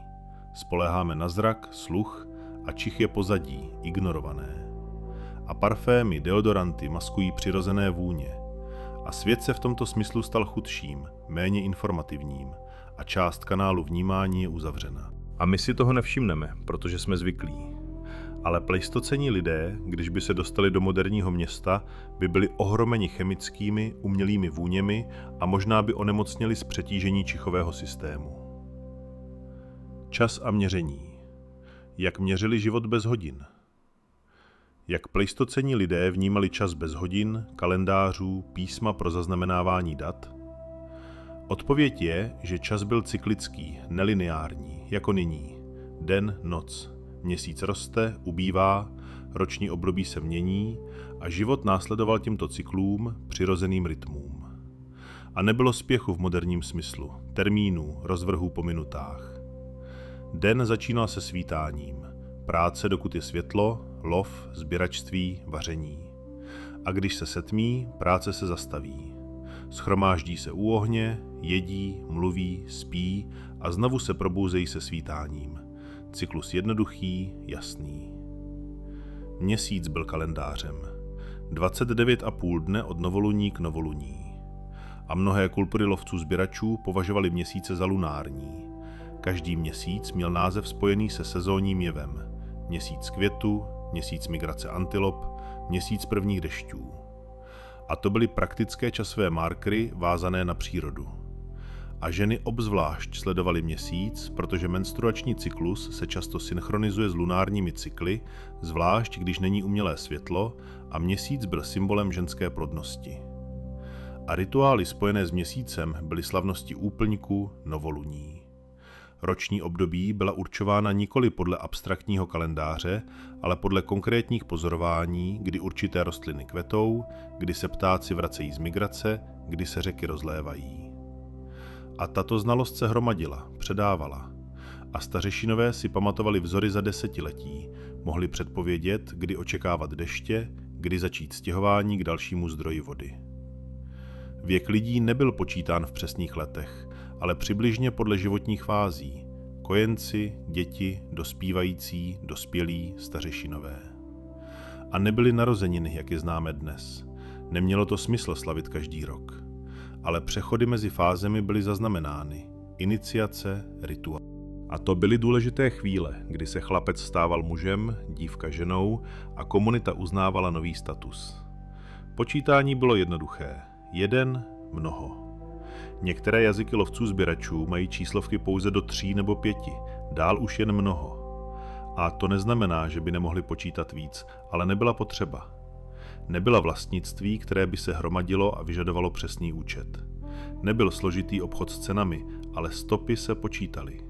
Škrábance na kostech staré 40 000 let, skupiny po 5 čárkách. A to může být počítání dnů, fází měsíce nebo něco jiného. ale fakt, že počítali, sledovali něco důležitého a to jsou základy matematiky, abstraktního myšlení. A bez písma byla paměť úložištěm času. Události se pamatovaly, příběhy vyprávěly a genealogie, kdo je čí předek, sahaly do několika generací, možná 5 nebo 6. Dál se rozmazávaly, odcházely do mýtů a předci se stávali polobohy, hrdiny, nerealistickými postavami a osobnostmi pohádek. Takže čas pro pleistocenní lidi nebyl omezeným zdrojem jako nyní, kde je čas, peníze, kde každá minuta má hodnotu, ale byl to proud, ve kterém žijí, následují rytmy. A nebylo spěchu, ale ani prokrastinace. Práce se dělala, když bylo potřeba, a odpočinek, když bylo možné. Přirozená rovnováha a stres z nedostatku času, z termínů, to je moderní nemoc, pleistocennímu člověku neznámá. Dětství v pleistocénu bylo hrou jako učením. Pojďme mluvit o dětech, jak rostly, jak se učili, protože dětství je čas formování. A pleistocenní dětství bylo radikálně jiné. Volnější v něčem, přísnější v jiném. Kojenci byli neustále nošeni na matce, v šátku z kůže, na zádech nebo na boku. A stálý kontakt kůže na kůži, teplo, tlukot srdce matky a tato základní bezpečnost. Vytváří se silná vazba a pláč kojence rychle ustává, protože matka reaguje okamžitě, krmí, uklidňuje a nebyla koncepce nechat ho vyplakat. To je nebezpečné. Pláč přitahuje predátory a instinkt matky je umlčet pláč okamžitě. Kojení trvalo dlouho, 3 až 4 roky. A to nebylo jen o výživě, ale i o přirozené antikoncepci. Prolaktin potlačuje ovulaci a mezery mezi dětmi jsou 3 až 4 roky. A to pomáhalo kontrolovat populaci. Není dobré mít příliš mnoho dětí najednou, protože nosit více než jedno malé dítě je obtížné a zdroje jsou omezené. Děti vyrůstaly v prostředí celé skupiny, nejen s rodiči. Všichni dospělí silně starali a učili je. Děti různých věkových kategorií si spolu hrály. Starší učili mladší a to byla neformální škola, která probíhala prostřednictvím hry a napodobování. Hra nebyla jen zábavou, ale tréninkem životně důležitých dovedností. Chlapci hráli na lovce, vyráběli si malé kopí a luky, lovili ještěrky a ptáky, učili se házet, mířit a sledovat. Byla to praxe. Nejlepší lovci mezi dospělými je pozorovali, chválili a opravovali. Když chlapec dospěl do puberty, už byl schopen ulovit drobnou zvěř. První větší úlovek byl jakousi iniciací, téměř známkou hrdosti a uznání. Dívky si hrály na sběrače a matky nosily si panenky z klacíků a hadříků, kopaly jedlé kořeny pomocí malých nástrojů. Matky brali své dcery sebou na sběr, ukazovaly jim, jaké rostliny sbírat a jak kopat. Když dospěly do puberty, dívky znaly stovky rostlin a byly schopny se postarat o sebe i svou rodinu prostřednictvím sběru. Hra byla svobodná. Děti běhaly, šplhaly po stromech, plavaly v řekách a občas se zranili. To všechno bylo součástí učení a rizika. Ti, kteří přežili, se stávali opatrnějšími a zkušenějšími. Přirozený výběr fungoval. Neopatrní umírali častěji, zatímco opatrní předávali své geny dál. Fyzické tresty byly vzácné, protože skupina byla malá, vše bylo na očích a stud ze společenského odsouzení byl účinnější než bití. Děti se učily dodržovat normy ne ze strachu z bolesti, ale ze snahy patřit a být přijaty. To formovalo jejich svědomí, vnitřní regulátor chování. Iniciace v pubertě byly rituály přechodu, často zahrnovaly bolestivé zkoušky, tetování, obřízku nebo skarifikaci. Nebylo to sadismus, ale znak dospělosti. Po iniciaci se stávali dospělými, nesli odpovědnost a bolest byla zkouškou. Pokud to vydrželi, byli hodní. Jizvy se stávaly symbolem hrdosti a příslušnosti ke skupině. Učení probíhalo také prostřednictvím mýtů a příběhů. Bylo to předávání kultury a identity. Starší lidé vyprávěli příběhy u ohně v noci a děti poslouchali a zapamatovávali si. Když vyrostli, vyprávěli je svým dětem. Tak se řetěz nepřerušoval a kultura se předávala ústně z generace na generaci. Toto bylo živé tradice, ne zafixované. Každý vypravěč přidával něco svého a příběhy se vyvíjely a adaptovaly. Tak bylo dětství v pleistocénu celkovým vzděláním, neodděleným od života. Všechno bylo učením a k dospělosti byl člověk plně připraven, znal, co potřebuje k přežití. Současný systém, kde jsou děti izolovány ve školách a učeny abstraktním věcem, které nesouvisí s reálným životem, je anomálií. A výsledky vidíme. Mladí dospělí nejsou připraveni na život, jsou infantilní a závislí. To je problém současnosti, odtržení vzdělávání od praxe. Otázka staroby a moudrosti je zajímavá. Proč žít po tom, co už nemůžeš lovit? Evoluce udělala to, že lidé žijí dlouho po reprodukčním věku, zejména ženy po menopauze. U většiny zvířat to tak není, rozmnožují se až do smrti, zatímco lidé žijí desetiletí poté. Jaký je v tom přínos? Odpověď spočívá ve znalostech a kultuře. Staří lidé jsou chodící knihovny a encyklopedie. V předpísemné společnosti byla jejich role kritická. Pamatují si vzácné události, sucha, povodně, epidemie, které se dějí jednou za několik desetiletí. Mladí si to nepamatují, nezažili to. Když se objeví podobná situace, starý člověk říká: viděl jsem to, tehdy jsme udělali tohle. A to fungovalo. Skupina následuje radu a přežívá. Znalosti o rostlinách, zvířatech a terénu se hromadí po celý život. Starší lidé vědí nejvíce, jemnosti a nuance.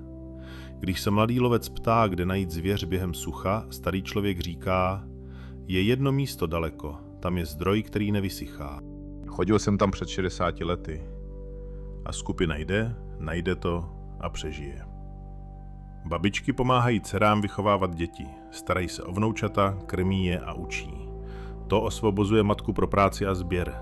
Více dětí přežívá a geny babiček se předávají skrze vnoučata. Evoluce podporuje dlouhověkost žen, což je důvod, proč existuje efekt babičky. Staří lidé jsou rozhodci a soudci v sporech, protože jsou nestranní a nezapojeni do soutěže o zdroje partnerů a jejich názor je respektován. Když vznikne konflikt, starší se shromáždí, vyslechnou obě strany a vynesou rozhodnutí. To předchází násilí a rozdělení a skupina zůstává jednotná. Předávají mýty, rituály a tradice jako strážci kultury. Bez nich by kultura rozpadla a ztratila se. Každá generace by začínala od nuly.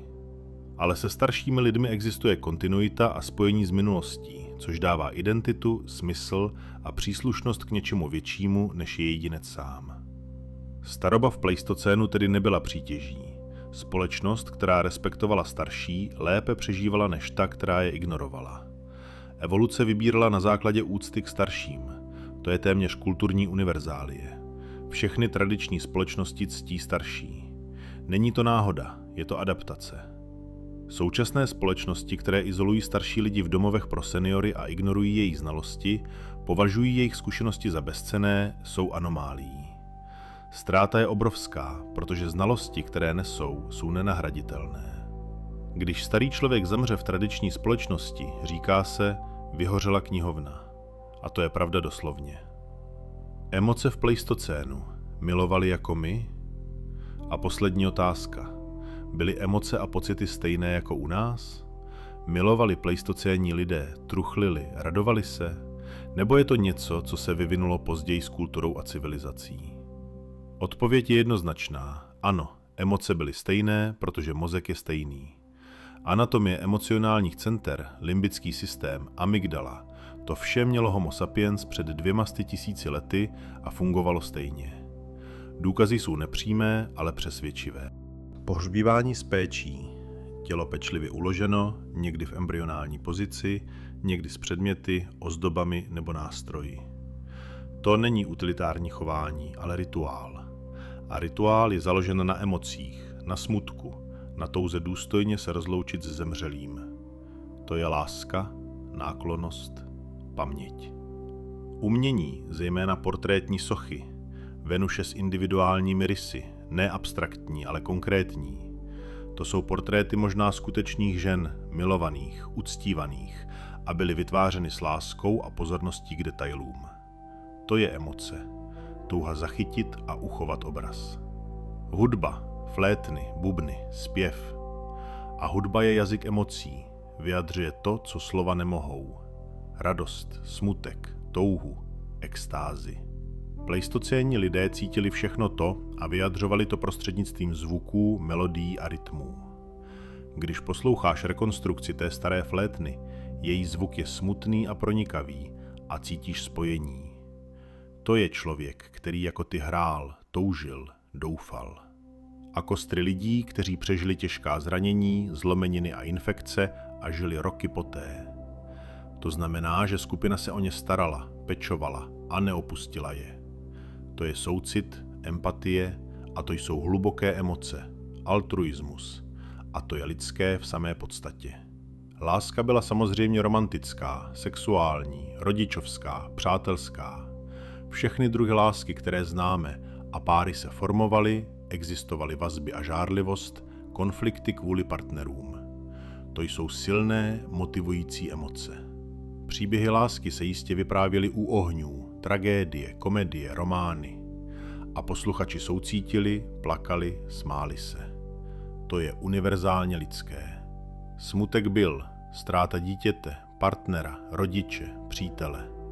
A pleistocénní lidé hluboce truchlili, nacházejí se důkazy deprese, možná kostry s příznaky zanedbání. Člověk přestal pečovat o sebe a skupina ho buď podporovala, nebo ne, a člověk umřel. To je emocionální křehkost, zranitelnost, a to je také lidské. Radost byla, úspěšný lov, narození dítěte, setkání s přáteli po odloučení, svátky, rituály. A lidé se smáli, tančili, objímali. A endorfiny, oxytocín, všechny tyto chemikálie štěstí pracovaly stejně. Štěstí bylo dostupné, jednoduché, z konkrétních věcí. Jídlo, teplo, blízkost. A to bylo dostatečné, takže emocionálně byli pleistocénní lidé jako my. A pokud bychom se mohli vrátit, potkat je a sdílet s nimi myšlenky, našli bychom společný emocionální jazyk a porozuměli bychom si navzájem. Tato vazba, která spojuje nás s nimi, vytváří nepřetržitý řetěz lásky, smutku, radosti, naděje, strachu a celého spektra lidských zkušeností. Jsme dědici tohoto odkazu. Když cítíme silně, milujeme hluboce a truchlíme bez útěchy, je to jako ozvěna těch prvních lidí u ohňů pod hvězdami. To nás činí lidmi. Ne anatomie, ne technologie, ale schopnost cítit. Tato schopnost je prastará, sahá až do pleistocénu a ještě dál, do hlubin evoluce. A v určitém smyslu je to posvátné. Musíme si toho vážit, chránit to a předávat to dalším generacím, které přijdou po nás, stejně jako naši předci předali toto dědictví nám. Tak se uzavírá kruh od ledů pleistocénu k nám, od první Homo sapiens k 8 miliardám moderních lidí. Cesta byla dlouhá, obtížná, plná katastrof a zázraků a my jsme zde, což je neuvěřitelné. Historie pokračuje a co bude dál, nikdo neví. Ale víme, že v sobě neseme pleistocén v každé buňce, v každé myšlence, v každém pocitu. A toto dědictví je cenné. Naší úlohou je ho uchovat, porozumět mu a žít tak, abychom vzdali hold těm, kteří před námi bojovali, trpěli a předali nám tuto úžasnou, křehkou a krásnou věc, kterou nazýváme život. Jazyky, které již neexistují, slova rozpuštěná v čase. To, co bylo skutečně nenávratně ztraceno, jsou jazyky pleistocénu. Tisíce jazyků, kterými mluvily skupiny po celém světě. Každý jazyk byl unikátním systémem myšlení, způsobem vidění světa a kategorizace zkušeností. Když jazyk zanikne, zaniká celý způsob chápání reality. Tato ztráta je nenahraditelná. Současná lingvistika může rekonstruovat prajazyky. Indoevropský prajazyk se rekonstruuje do hloubky 6000 let, zatímco fráze až 8 nebo 9000 let. Ale dál je to zahaleno v mlze. Metody nefungují. Změny se nahromadily příliš silně a pleistocénské jazyky zůstávají navždy tiché. Můžeme si však představit, extrapolací z moderních jazyků lovců a sběračů, jaké ty starobylé jazyky mohly být. Bylo by fascinující vidět rozmanitost. Některé jazyky mají zvuky, které v evropských jazycích nejsou. Kliky, sykavky, jako v jazycích Khoisan v Jižní Africe.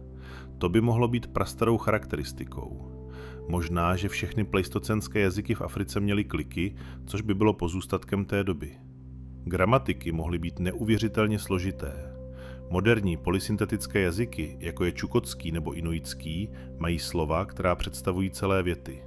Předpony a přípony se navlékají a jedno slovo kóduje subjekt, objekt, čas, místo, způsob, všechno dohromady. Možná, že pleistocenské jazyky byly takto kompaktní a informačně bohaté, nebo naopak jednoduché a analytické, bez pádů a časů, vše prostřednictvím slovosledu a kontextu. Oba typy jsou efektivní, jen jinak. Evoluce jazyka není lineární, není to od jednoduchého k složitému, ale cyklické. Jazyky se komplikují a zjednodušují. Pleistocenské jazyky byly na různých fázích tohoto cyklu. Slovník byl spojen s prostředím. Desítky slov pro typy sněhu u arktických národů, desítky slov pro druhy písku u pouštních národů. Pleistocenští lidé na savanách měli desítky slov pro fáze růstu trávy, pro chování zvířat, pro typy stop. Tento slovník byl encyklopedií přežití. Každé slovo kódovalo pozorování a znalosti a ztratit slovo znamenalo ztratit znalosti. Existovala také tabu, slova, která se nesměla vyslovovat, jména predátorů, duchů a mrtvých. Používaly se eufemizmy a metafory. To mohlo být ochranným mechanismem. Neoznačovat zvíře jménem, aby se nevyvolalo.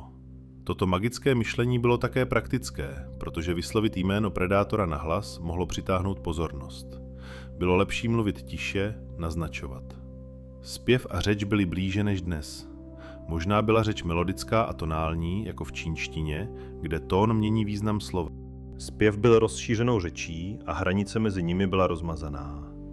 Možná proto jsou hudba a jazyk tak propojené, zpracovávány blízkými oblastmi mozku, protože se vyvíjely společně z předka, který byl něčím mezi řečí a písní. Gestikulární jazyky nebyly určeny pouze pro neslyšící, ale také pro komunikaci na dálku, při lovu, kde nebylo možné mluvit nahlas. Všichni lovci znali gesta, signály rukou. Bylo to paralelní vizuální komunikační systém. Možná je to starší než zvuková řeč. Možná první jazyky byly gestuální a zvukové se vyvinuly později nebo paralelně. Dnes jsou gesta většině kultur pomocná, ale tehdy byla rovnocenná. Příběhy ústní tradice měly struktury pomáhající zapamatování, opakování, rytmus, rým a formule. Vypravěč si nepamatuje text slovo od slova, ale pamatuje si strukturu, klíčové fráze a improvizuje detaily pokaždé znovu. Byla to živá tradice, flexibilní, přizpůsobující se publiku. Dvě provedení jednoho příběhu nikdy nebyla identická. Tyto příběhy nesly nejen zábavu, ale i zákon, morálku, historii, geografii. Všechno bylo kódováno v narativech a zapamatováno prostřednictvím emocionálního zapojení. Příběh o hrdinovi, který porušil tabu a byl potrestán, je lekcí zákona. Děti si to zapamatovali ne proto, že by se to učili, ale proto, že příběh byl fascinující, děsivý a dojemný. A to vše, tisíce jazyků, miliony příběhů, nekonečná rozmanitost způsobů, jak mluvit, myslet a vyjadřovat se, všechno zmizelo, rozplynulo se, nezanechalo stopy, kromě možná ozvěn v moderních jazycích, v přijatých slovech a strukturách. Tato kulturní tragédie je obrovské ticho, které nelze zaplnit. Sny předků, co se jim zdálo pod hvězdami? A sny? Samozřejmě, že i oni měli sny. Co se jim zdálo a jak interpretovali toto okno do vědomí, do podvědomí, do duchovního světa pleistocénních lidí? Sny byly důležité. Mnoho kultur lovců a sběračů považuje sny za realitu, alternativní, stejně reálnou jako skutečnost. Duše ve snech cestuje, setkává se s duchy, předky, přijímá poselství a varování a ráno vyprávějí sny, diskutují o nich, interpretují je a rozhodnutí se přijímají na základě snů, kam jít, co dělat. Šamani, zejména jejich prorocké sny, vidí budoucnost, minulost, vzdálená místa a prostřednictvím snů komunikují s duchy, získávají sílu a znalosti. Iniciace šamana často probíhá skrze sen, krizový sen, kde umírá, je roztržen, znovu se skládá a probouzí se transformován se schopnostmi. Možná praktikovali techniky, jak vstoupit do stavu, kde ovládají sen, a to má své výhody. Ve snech lze trénovat lov, strategie, opakovat nebezpečné situace a mozek nerozlišuje mezi skutečnou praxí a plně imaginární. Neurální dráhy se posilují a dovednosti rostou. Noční můry byly také přítomny a odrážely skutečné obavy. Útok predátora, ztráta skupiny, hlad. Noční můry jsou mechanismem přípravy. Mozek prochází nejhoršími scénáři, aby byla reakce rychlejší a automatizovanější, pokud by se něco takového skutečně stalo. A to je adaptace. Proto jsou noční můry univerzální, všechny kultury je mají a témata se podobají. Pronásledování, pád, bezmocnost. Spánková paralýza, když se probudíte, ale nemůžete se hýbat. A halucinace, postavy ve tmě, tlak na hrudi. A to je hrůza. Mnoho kultur interpretuje tyto zážitky jako útok démona a mýty o nočních bytostech mohou mít kořeny v spánkové paralýze. Pleistocénní lidé toto prožívali a vysvětlovali to skrze duchy, což podporovalo víru v nadpřirozeno. Sny o zvířatech se často objevovaly, pravděpodobně proto, že zvířata byla centrální v jejich životech. Byla zdrojem potravy, nebezpečí a sny, ve kterých se proměňovali v zvířata, létali jako ptáci nebo běželi jako antilopy, to může být kořenem šamanismu. Myšlenka, že šaman může přijmout podobu zvířete a cestovat v jejich podobě, pochází ze snů, ze zkušenosti transformace ve snech. Sny o mrtvých, setkání s zesnulými příbuznými. Ti mluví, radí a varují. A to je útěcha, způsob, jak se vyrovnat se ztrátou a udržovat spojení. Víra v posmrtný život může mít své kořeny ve snech, protože ve snech mrtví žijí. A pokud žijí ve snech, možná žijí někde jinde, v jiném světě. A lze komunikovat prostřednictvím snů. A kolektivní sny, kdy skupina spí společně u ohně a jeden člověk začne mluvit ve spánku a ostatní slyší a možná se připojí a sny se proplétají. Ráno si vyprávějí a ukáže se, že měli podobné zážitky a to vytváří společný mytologický materiál. Kolektivní nevědomí v akci. Odepření spánku se používalo v rituálech a iniciacích. Nespát 1, 2, 3 noci a začnou halucinace, změněné stavy vědomí. A to bylo považováno za kontakt se spirituálním světem. Vize během odepření spánku byly odhalení a iniciovaný získal duchovní jméno, totem, směr života. Sny tedy nebyly jen odpočinkem mozku, zpracováním informací. Byly součástí duchovního života, zdrojem poznání, způsobem komunikace s neviditelným světem. A lidé v pleistocénu žili ve dvou světech současně, denním a nočním. Oba byly reálné, důležité a hranice mezi nimi byla propustná. V posledních dnech pleistocénu světci konce éry. Představte si poslední dny pleistocénu, přibližně 12 až 11 tisíc let zpátky. A klima se rychle mění během několika století. Život jednoho nebo 2 generací. A lidé vidí změny. Starší říkají, dříve to tak nebylo, zimy byly delší, chladnější a teď teplo přichází brzy. A je zvláštní, že ledovce ustupují. Můžeme se vydat do hor a vidět kraj ledu. A každý rok je výše, dál. A tající voda teče silnými proudy, řeky jsou plné, jezera vznikají a krajina se mění před očima. Zvířata migrují, mamuti odcházejí na sever, následují tundru, která ustupuje. A lovci je následují, ale sever je daleko a mnohé skupiny zůstávají, přecházejí na jinou kořist. Jeleny, losy. A to je úspěšná adaptace a život pokračuje. Ale mamuti mizí. Poslední populace se drží existence v izolovaných refugiích, ostrovech v Arktidě. A tam přežijí ještě několik tisíc let. Jsou malí, izolovaní. A pak už nejsou. A děti, které se narodily po, už mamuty nevidí, jen slyší příběhy. A mamut se stává mýtem, legendárním tvorem. Na místo tundry přicházejí stepy, stromy, bříza, borovice a krajina se uzavírá. A lov se mění. Není to už hon na otevřených prostranstvích, ale skrývání v lese. A nástroje se mění. Luk se stává důležitějším než oštěp a šípy jsou malé pro drobnou kořist. Úroveň moře se pomalu, ale neúprosně zvyšuje. Možná metr za století. A pobřežní osady jsou zaplaveny a lidé ustupují do vnitrozemí. A tam, kde byla půda, je nyní moře. A lovecké revíry, tábory, hroby předků jsou pod vodou. A to je ztráta, kolektivní trauma. Beringie se zaplavuje a spojení mezi Ázií a Amerikou je přerušeno a populace v Americe se izolují a začínají divergovat, vyvíjet se nezávisle. a 10 000 let izolace vytvoří neuvěřitelné kulturní a jazykové rozmanitosti. A když Evropané přijdou, najdou tisíce národů, každý jedinečný. Doggerland. Země mezi Británií a pevninskou Evropou se zaplavuje a tam žili lidé, lovci, rybáři a nacházejí jejich nástroje, harpuny, sítě. A pak přišlo moře, možná během několika generací, a lidé migrovali a Británie se stala ostrovem. A to změnilo historii, protože ostrovní izolace vytváří jedinečnost, ochranu. A britská historie by mohla být úplně jiná, kdyby Doggerland zůstal a klima se stabilizovalo a toto teplé, stabilní období vytvářelo podmínky pro zemědělství. A na několika místech, nezávisle, lidé začínají experimentovat, sázet semena, pečovat o rostliny a první farmáři se objevují. A to je konec pleistocénního způsobu života, protože zemědělství znamená usazení, vlastnictví, hierarchii. A lovci sběrači, kteří zůstali, začínají být vytlačováni. Země se zabírají pro pole, kořist mizí. A volba. Připojit se k farmářům nebo ustoupit do okrajových oblastí. A většina se připojila a způsob života předků byl zapomenut během několika generací. Ale na odlehlých místech v Africe, v Austrálii, v Amazonii, v Arktidě lovci sběrači pokračovali ve svém způsobu života tisíce let po pleistocénu. A když antropologové je našli v 10. a 11. století, byly to živé okna do minulosti.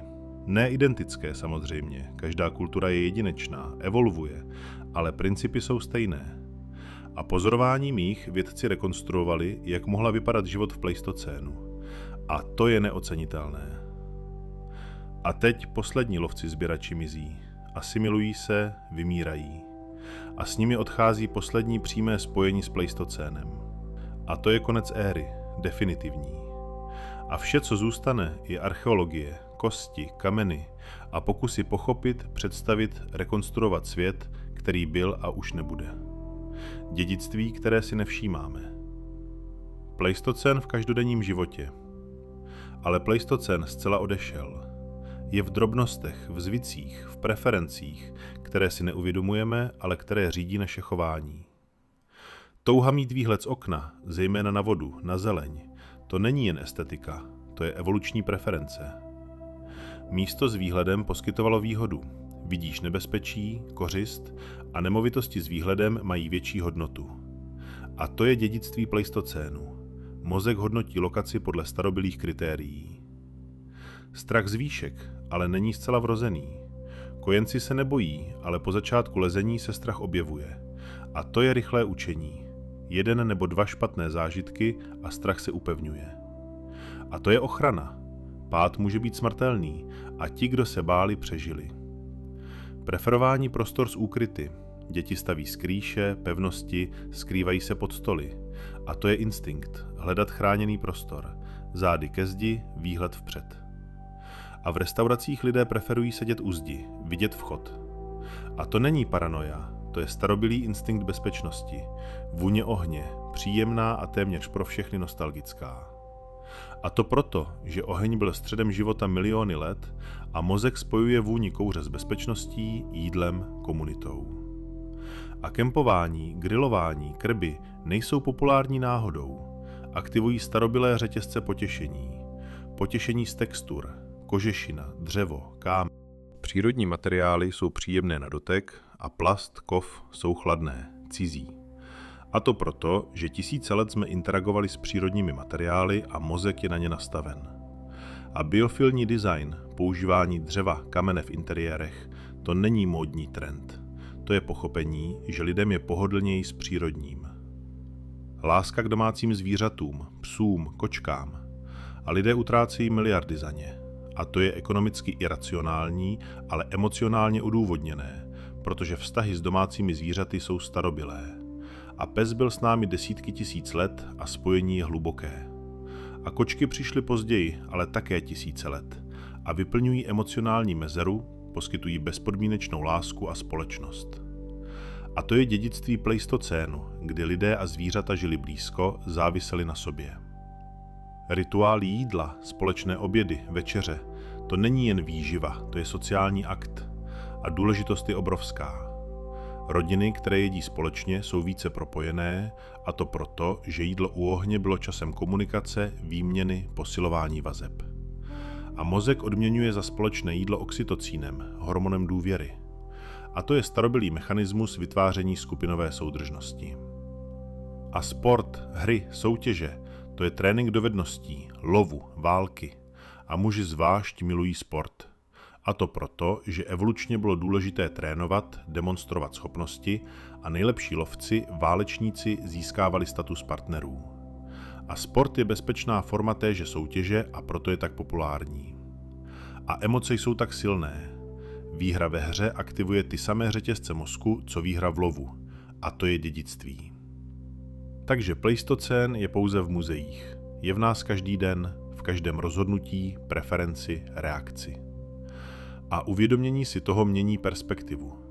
Chápeš, že nejsi zcela racionální, nejsi tabula rasa, ale nositel hluboké evoluční historie. A to skromňuje pýchu, ale také dává pochopení a přijetí sebe, svých zvláštností, strachů, přání, protože nejsou náhodné, jsou z hluboké minulosti, z doby, kdy být člověkem znamenalo přežívat na hraně každý den. A my jsme potomci těch, kteří se vyrovnali. A to je hodno úcty, paměti a vděčnosti. Sledovali jste kanál Zapomenuté příběhy. Děkuji za sledování a hezký den.